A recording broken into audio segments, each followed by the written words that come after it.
লখিমপুৰৰ পৰিৱেশ আমি আপোনালোকক দেখুৱাইছোঁ আৰু বৰ্তমান আমি চিনাতলীয়া যি চাহ বাগান আছে তাৰ সন্মুখৰ ভাগত আমি উপস্থিত আছোঁ। ইয়াতে লখিমপুৰৰ বিভিন্ন প্ৰান্তৰ যিখিনি চাহ বাগান আছে, চিনাতলীয়া হওক, আনন্দ বাগান হওক, বিভিন্ন যিখিনি চাহ বাগান আছে, কয়লামাৰী, সকলো ঠাইৰ পৰাই ইয়াতে ঝুমুৰ যিসকল নৃত্যশিল্পী অংশগ্ৰহণ কৰিব তেওঁলোক আহি ইয়াত উপস্থিত হৈছে।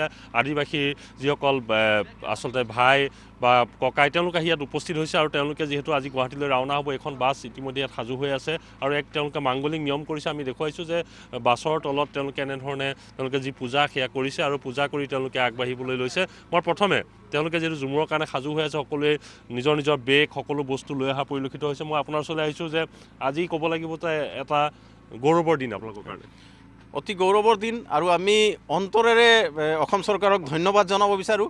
অসমৰ সৰ্বাংগীন উন্নয়নত নিজক পাহৰি গুৰুত্বপূৰ্ণ ভূমিকা আগবঢ়োৱা চাহ জনগোষ্ঠী আদিবাসী লোকসকলৰ কাৰণে এনেধৰণে কোনো চিন্তা কৰা নাছিলে।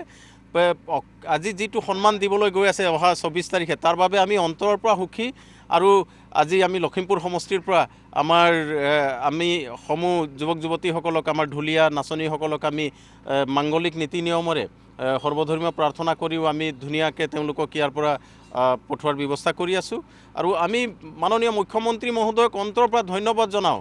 তেওঁৰ এই পদক্ষেপে চাহ জনগোষ্ঠী আদিবাসী লোকসকলৰ মনত সদায় তেওঁক মানে অন্তৰত ৰাখিবলৈ সক্ষম হ'ব। কাৰণ আজি সদায় দেখা গৈছে শ বছৰ আপোনালোকে ইয়াত থাকিলে তো সদায় বঞ্চনাৰ বলি হৈ থাকে, কিন্তু এজন মুখ্যমন্ত্ৰীৰ দিনত এটা বেলেগ আপোনালোকে সন্মান পাবলৈ গৈ আছে।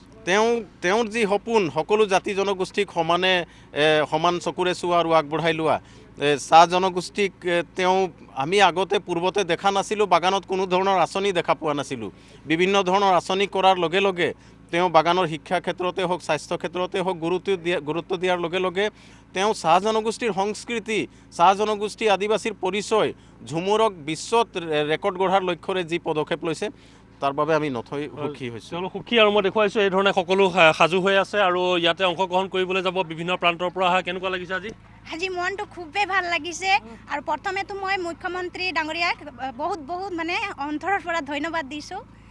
অন্তৰৰ পৰা ধন্যবাদ দিছে আৰু মই দেখুৱাইছোঁ এই ধৰণে ঝুমুৰৰ সমগ্ৰ পৰিৱেশ আমি দেখুৱাবলৈ যত্ন কৰিম তেওঁলোক কেনেধৰণে সাজু হৈছে। আৰু এই ধৰণে দেখা গৈছে যে তেওঁলোকে গুৱাহাটীলৈ যাবলৈ সাজু হৈছে আৰু সন্মুখত বাছ।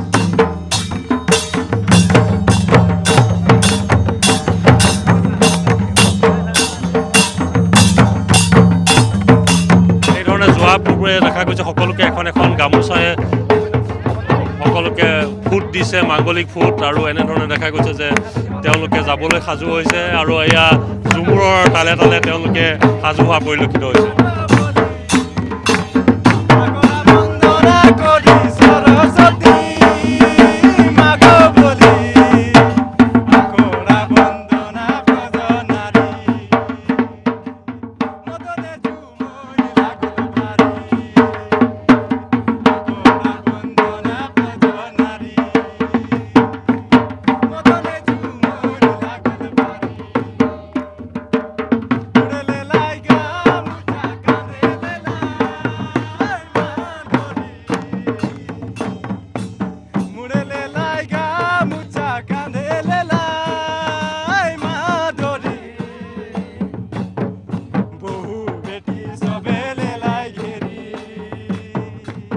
মদনে ঝুমুৰ লাগল ভাৰী, বহু বেটি সবাই লেলাই ঘেৰি,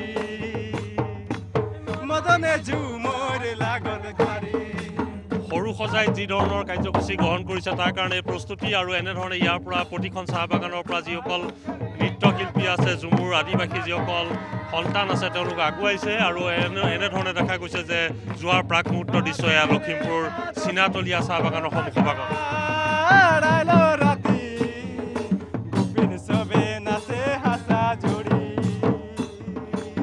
মদনে ঝুমুর লাগল ভারী, গোপিন সবে নাচে হাসা জড়ি,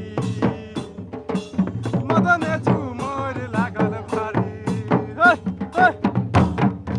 এক সুন্দৰ পৰিৱেশ আৰু ইয়াতে উপস্থিত আছে বিভিন্নজন চাহ বাগানৰ বিভিন্ন প্ৰান্তৰ পৰা অহা চাহ জনগোষ্ঠী আদিবাসীৰ বিভিন্নজন উপস্থিত আছে। মই আপোনাৰ ওচৰলৈ আহিছোঁ, কেনেকুৱা লাগিছে আজি যিটো চৰকাৰে স্বীকৃতি দিবলৈ গৈ আছে? চৰকাৰে যিটো স্বীকৃতি দিবলৈ গৈ আছে সেইটোত আমি চৰকাৰে যিটো স্বীকৃতি দিবলৈ গৈ আছে তাত আমি বহুত সুখী আগতে তেনেধৰণৰ হোৱা নাছিলে এইবাৰ আমাৰ আদিবাসী জনগোষ্ঠীক যিটো চিনাকি দিবলৈ ওলাইছে এটা বিশ্বমঞ্চত আমাৰ হেৰি কৃষি সংস্কৃতিক প্ৰদৰ্শিত কৰিব বিচাৰিছে সেইটোৰ কাৰণে আমি বহুত সুখী বহুত সুখী হয় ক'ব লাগিব তেওঁলোক অত্যন্ত সুখী আৰু এয়া আমি সমগ্ৰ দৃশ্য দেখুৱাই আছোঁ গুৱাহাটীলৈ ৰাওনা হোৱাৰ পূৰ্বে এনেধৰণে দেখা গৈছে ঝুমুৰত তেওঁলোকে ঝুমুৰৰ জৰিয়তে প্ৰকাশ কৰিছে তেওঁলোকৰ মনৰ আনন্দ